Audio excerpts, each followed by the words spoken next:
Hello everyone, welcome to my channel. I am Aashna Parveen. कैसे हैं आप सब? मैंने इस ईयर नीट 2021 दिया था और मेरा स्कोर उसमें 637 था और ये मेरा फर्स्ट अटेम्प्ट था नीट का। अब मुझे आईजीएमसी नागपुर कॉलेज में मिल चुका है। अगर आपको मुझसे नीट के रिगार्डिंग कोई भी टिप्स चाहिए, कोई भी क्वेरीज आपकी, तो आप मुझे टेलीग्राम चैनल पे फॉलो कर सकते हैं। मैं उसका लिंक आपको डिस्क्रिप्शन में दे दूंगी या फिर आप मेरे इंस्टाग्राम पे मुझे मैसेज कर सकते हैं।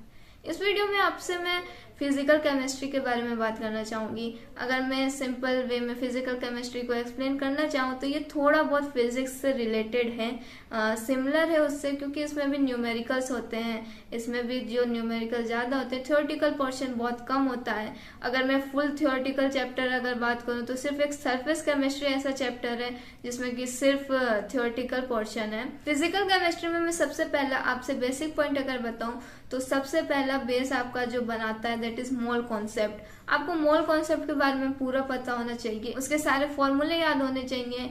एक उसमें से के दूसरे फॉर्मूले में कैसे कन्वर्ट होता है, लाइक वेट से वॉल्यूम में कैसे कन्वर्ट होता है, मोल्स में कैसे कन्वर्ट होता है, कितना 1 mole equal to how many volumes, ये सब आपको याद होना चाहिए। क्योंकि सबसे बेसिक पॉइंट जहाँ से हमारा फिजिकल केमिस्ट्री का बेस बनता है वो मोल कॉन्सेप्ट ही है। फिजिकल केमिस्ट्री में कॉन्सेप्ट क्लियरेंस भी बहुत जरूरी है क्योंकि इसमें भी बहुत सारे न्यूमेरिकल्स होते हैं और न्यूमेरिकल्स को सॉल्व करने के लिए हमें कॉन्सेप्ट का क्लियर होना बहुत जरूरी है। क्योंकि न्यूमेरिकल्स एक तरह के नहीं बनते हैं, आपके एक टॉपिक से कई तरह के न्यूमेरिकल्स बन सकते हैं। तो आपको वो कॉन्सेप्ट पता होना चाहिए कि कौन से कॉन्सेप्ट से हम इसे कर सकते हैं, ये किस पोर्शन से क्वेश्चन आ रहा है और इस पे क्या फॉर्मूला अप्लाई हमें करना होगा।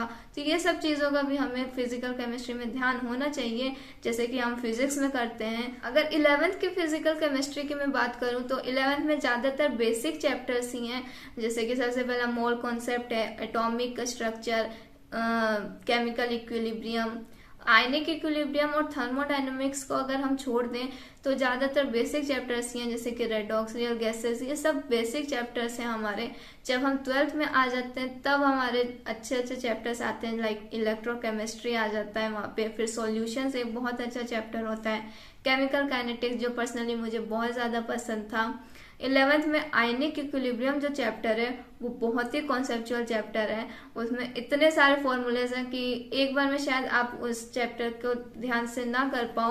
तो ये मुझे भी पहले स्टार्टिंग में डिफिकल्टीज आई थी क्योंकि उसमें सॉल्युबिलिटी होता है एंड देन फिर बफर्स आ जाते हैं और उनके जो फॉर्मूलाज होते हैं वो मिक्स हो जाते हैं। तो धीरे धीरे डिफ्रेंशिएट हो गया और बाद में आयनिक इक्विलिब्रियम मुझे सबसे अच्छा लगने लगा और सारे क्वेश्चन मैं उसके कर लेती थी सॉल्व। थर्मोडायनेमिक्स थोड़ा ऐसा पार्ट था जो मैं कर तो लेती थी बट उसमें जो थर्मोकेमिस्ट्री वाला पार्ट है, बाद वाला गैसेस वाला जो उसमें पार्ट है, तो वो वाला पार्ट मेरा थोड़ा वीक था।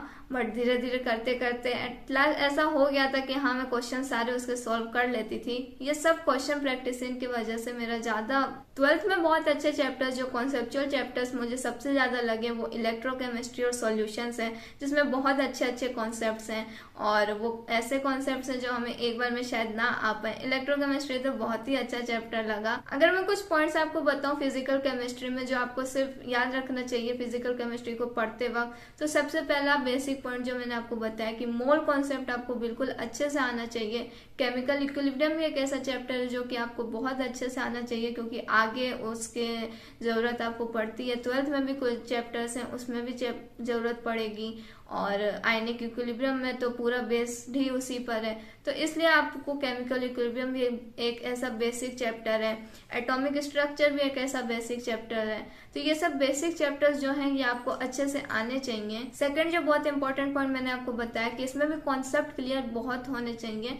जैसे कि हम फिजिक्स में बोलते हैं कि हमारे कॉन्सेप्ट क्लियर होने चाहिए न्यूमेरिकल्स के लिए, तो इसमें भी हमारे कॉन्सेप्ट जो है वो क्लियर होने चाहिए।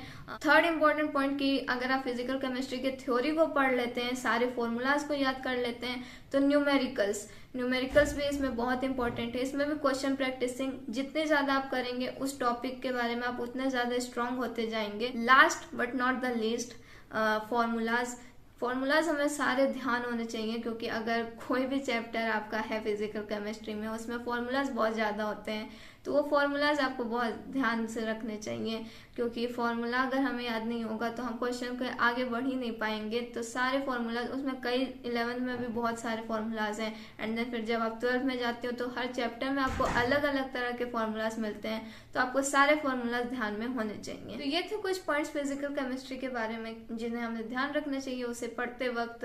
कौन कौन से पॉइंट्स हैं, कौन कौन से चैप्टर्स ऐसे हैं जो उसमें कॉन्सेप्चुअल हैं, कुछ ऐसे चैप्टर्स हैं जो थ्योरेटिकल हैं, ये सब मैंने आपको बताया है।